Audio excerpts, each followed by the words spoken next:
And as you know, one of our key areas for our advanced manufacturing plan, our modern manufacturing initiative, is recycling. And we are seeing Australian companies invest in recycling technology to ensure that we're able to address our own needs, because it's our waste, it's our responsibility.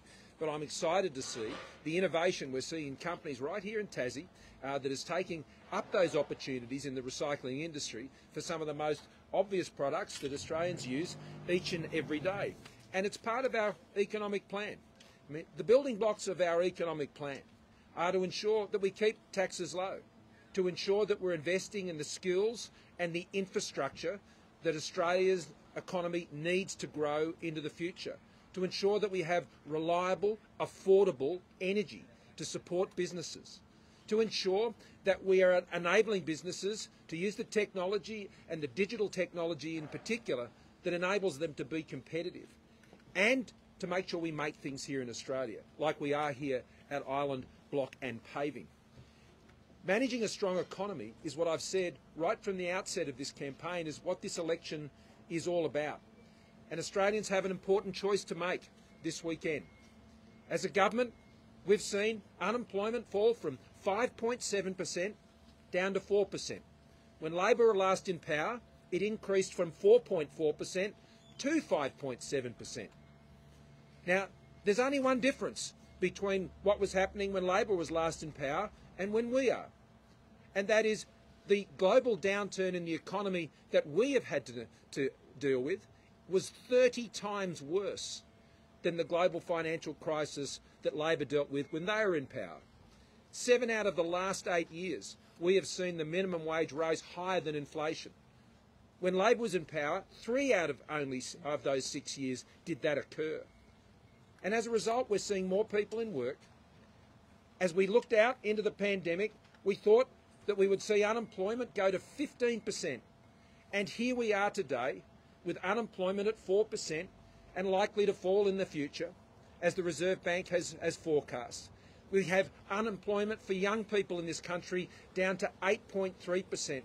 That's the lowest level we've seen for around about 15 years or thereabouts. Young people getting in the work, changing how they go forward in the future. But an important part about a strong economy is to ensure that we manage money. Now, we've been very upfront and open with Australians about what our policies cost. We've set them out. We've submitted them to the independent costing agency throughout the campaign. Each and every time we release a policy, it's always there on the website. But in contrast, we've seen Labor running away and Mr Albanese running away from scrutiny when it comes to just how much his policies cost.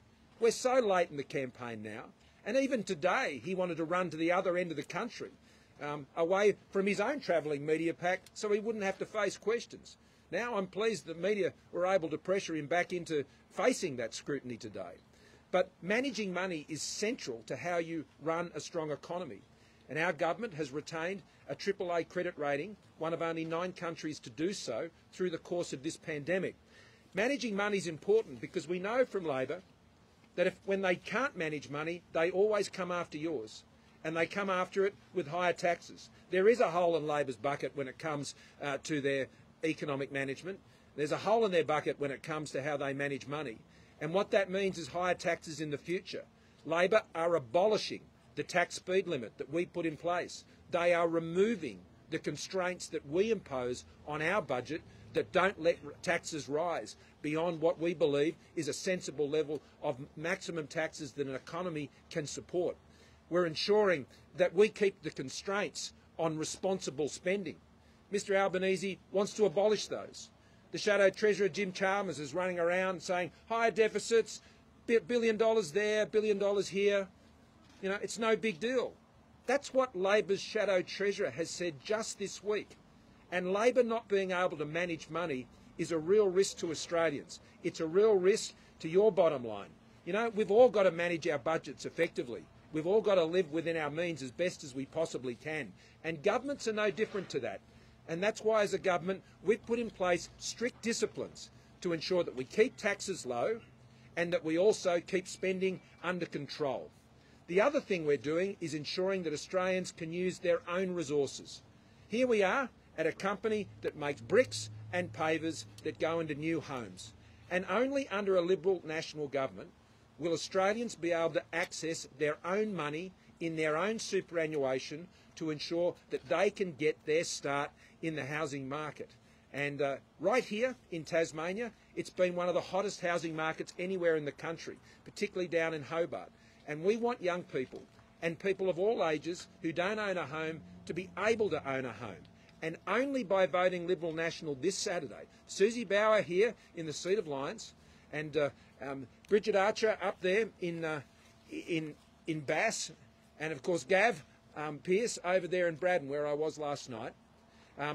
These are the candidates, by voting for them here in Tasmania, that you can ensure that you can get access to your own super, because Labor will never, ever let you access your money in your own superannuation for that. We're preserving your retirement balance and giving you the chance and the head start that you need using your own money, your own money.